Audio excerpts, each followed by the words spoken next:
శ్రీవారి కారం, శ్రీవారిని ప్రేమించే వారి కోసం. శ్రీవారి spices, chilli, turmeric, coriander powder. శ్రీవారి కారం, శ్రీవారిని ప్రేమించే వారి కోసం. మాజీ మంత్రి, ప్రస్తుత శాసనమండలి ప్రతిపక్ష నేత బొత్స సత్యనారాయణ పొలిటికల్ ఎంట్రీ ఇచ్చినప్పటి నుంచి విజయనగరం జిల్లాలో చక్రం తిప్పుతూనే ఉన్నారు. జిల్లాలోని చీపురుపల్లిలో పరాజయం పాలైన ఆయన విశాఖ స్థానిక సంస్థల కోట ఎమ్మెల్సీగా షిఫ్ట్ అయ్యారు. అయినా వైసీపీ నుంచి సొంత జిల్లాలో ఫ్యామిలీ పాలిటిక్స్ నడిపిస్తూనే ఉన్నారట. అసలు వచ్చే ఎన్నికలకు బొత్స సత్యబాబు స్కెచ్ ఏంటి? ఫ్యామిలీలో ఎవరి కోసం పొలిటికల్ గేమ్ మొదలుపెట్టారు?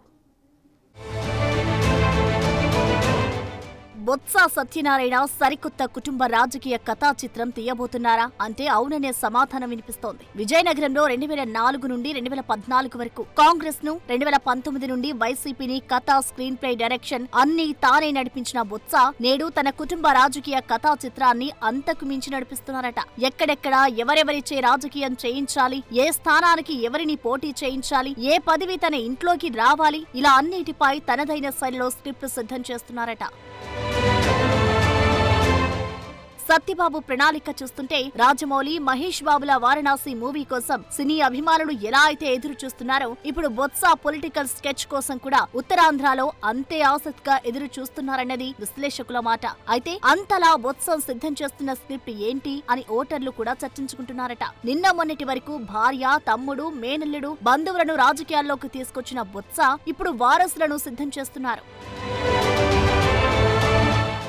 నిజానికి 2024లో తనేడు బొత్స సందీప్ ను చీపురుపల్లి బరిలో దింపుదామనుకున్నప్పటికీ రకరకాల సర్వేలతో తన లెక్కలు తానే వేసుకున్న వైసీపీ అధ్యక్షుడు జగన్ అందుకు అంగీకరించలేదట. దాంతో సత్యబాబు తనేడి పొలిటికల్ ఎంట్రీ వాయిదా పడింది. నిజానికి జగన్ ఆపకపోయింటే మొదటి సినిమానే అంటే మొదటి ఎన్నికల్లోనే బొక్క బోర్ల పడేవారు బొత్స సందీప్. కూటమి తుఫాన్లో బొత్సాకే చుక్కలు చూపించిన ఓటర్లు బొత్స తనేడు అంటే బొమ్మ మరింత అట్టర్ ఫ్లాప్ అయ్యేదనేది ఓటర్ల మనోగతం. మరి బొత్స తనయుడిని అలా వదిలేస్తారా అంటే చాచా అలాంటిదేం లేదంటున్నారు ఆయన అనుచరుడు. ఆయనకు రాజకీయ జగన్నాటకం ఎలా నడిపించాలో బాగా తెలుసు. ఓసారి మిస్ అయినా రెండోసారి గురి చూసి ఎలా హిట్ కొట్టాలో బొత్సకి వెన్నతో పెట్టిన విద్య. ఆయన ఎట్టి పరిస్థితుల్లో వెనకడుగు వేసేదే లేదంటున్నారు. గతంలో కొడుక్కి సీటు రానప్పుడు సైలెంట్ అయిన బొత్స ఇప్పుడు కూతుర్ని కూడా సిద్ధం చేస్తున్నారనే టాక్ గట్టిగానే వినిపిస్తోంది. తండ్రి ప్రెస్ మీట్ లో కూడా తనయుడు, తనయురాలు చెరో పక్క కూర్చొని భవిష్యత్ రాజకీయ తరాలు తామే అనే చందాన ఆసనులయ్యారు. దీంతో కూతురు అరంగేట్రం ఫిక్స్ అని కన్ఫర్మ్ చేసుకున్నారు విశ్లేషకులు. దీంతో వచ్చే ఎన్నికల్లో చీపురుపల్లిలో బొత్స తనయురాలు అనుష పోటీ చేస్తారా అనే చర్చ కూడా జరుగుతోంది. అయితే ఇదే క్రమంలో బొత్స తనయుడు సందీప్ పరిస్థితి ఏమిటన్న ప్రశ్న కూడా లేవనెత్తుతున్నారు. సందీప్ ని విశాఖ నుండి పోటీ చేయించే ఆలోచనలో ఉన్నారట బొత్స.